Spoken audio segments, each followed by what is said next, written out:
Atos dos Apóstolos, capítulo 19. Paulo em Éfeso. Enquanto Apolo estava na cidade de Corinto, Paulo viajou pelo interior da província da Ásia e chegou a Éfeso. Ali encontrou alguns cristãos e perguntou: "Quando vocês creram, vocês receberam o Espírito Santo?" Eles responderam: "Nós nem mesmo sabíamos que existe o Espírito Santo." "Então que tipo de batismo vocês receberam?" perguntou Paulo. "O batismo de João Batista," responderam. Então Paulo disse: "João batizava aqueles que se arrependiam dos seus pecados e também dizia ao povo de Israel que eles deviam crer naquele que havia de vir depois dele, isto é, em Jesus." Depois de ouvirem isso, aqueles homens foram batizados em nome do Senhor Jesus.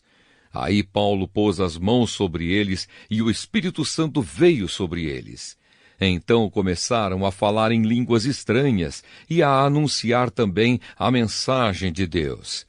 Esses homens eram mais ou menos 12. Durante 3 meses, Paulo foi à sinagoga e falou com coragem ao povo. Ele conversava com eles e tentava convencê-los a respeito do reino de Deus. Mas alguns eram teimosos, não acreditavam e, em frente de todos, ainda falavam mal do caminho do Senhor. Então Paulo abandonou a sinagoga, levando os cristãos consigo, e começou a falar diariamente na escola de um homem chamado Tirano. Ele fez isso durante 2 anos, até que todos os moradores da província da Ásia, tanto os judeus como os não-judeus, ouviram a mensagem do Senhor. Os filhos de Seva.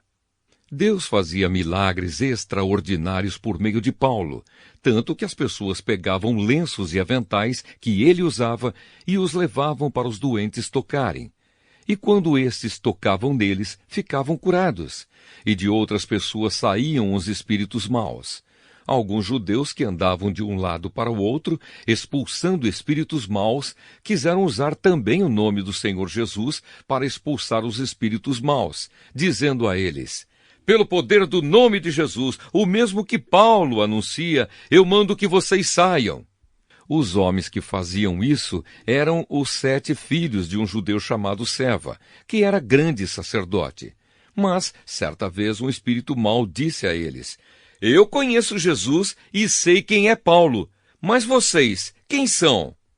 Então o homem que estava dominado pelo espírito mau os atacou e bateu neles com tanta violência que eles fugiram daquela casa feridos e com as roupas rasgadas. E todos os que moravam em Éfeso, judeus e não-judeus, souberam disso. Eles ficaram com muito medo e o nome do Senhor Jesus se tornou mais respeitado ainda. Então muitos dos que creram vinham e confessavam publicamente as coisas más que haviam feito. E muitos daqueles que praticavam feitiçaria ajuntaram os seus livros e os trouxeram para queimar diante de todos. Quando calcularam o preço dos livros queimados, o total chegou a 50.000 moedas de prata. Assim, de maneira poderosa, a mensagem do Senhor era anunciada e se espalhava cada vez mais. A desordem em Éfeso.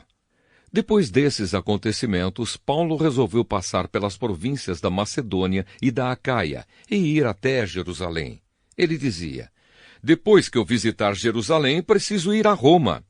Então Paulo enviou para a Macedônia 2 dos seus ajudantes, Timóteo e Erasto, mas ele ficou mais algum tempo na província da Ásia.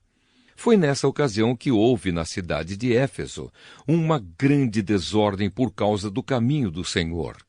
Um ourives chamado Demétrio fazia pequenos modelos de prata do templo da deusa Diana, e o seu negócio dava muito lucro aos que trabalhavam com ele. Então ele chamou estes e outros da mesma profissão e disse: "Meus amigos, vocês sabem que a nossa riqueza vem desse nosso ofício. Vocês mesmos podem ver e ouvir o que esse tal de Paulo está fazendo.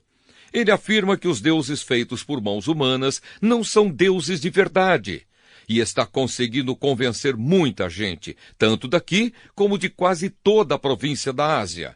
Assim nós estamos correndo o perigo de ver o povo rejeitar o nosso negócio. E não é só isso. Existe o perigo de o templo da grande deusa Diana não ficar valendo mais nada, e também de ser destruída a grandeza dessa deusa adorada por todos na Ásia e no mundo inteiro. Quando a multidão ouviu isso, ficou furiosa e começou a gritar: Viva a grande Diana de Éfeso! E a confusão se espalhou por toda a cidade.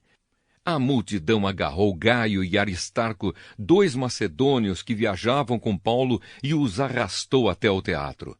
Paulo queria falar ao povo, mas os irmãos não deixaram. Alguns altos funcionários daquela província, que eram amigos de Paulo, mandaram a ele um recado, pedindo que não fosse ao teatro.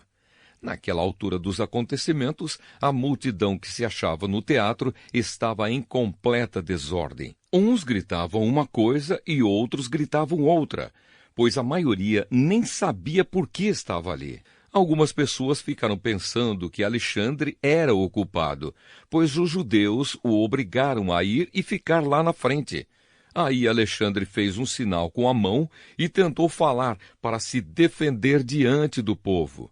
Mas quando perceberam que ele era judeu, ficaram gritando todos juntos a mesma coisa durante 2 horas. Viva a grande Diana de Éfeso! Finalmente, o secretário da prefeitura da cidade conseguiu acalmar o povo. Ele disse o seguinte: Cidadãos de Éfeso, todos sabem que a nossa cidade é a guardadora do templo da grande Diana e da pedra sagrada que caiu do céu.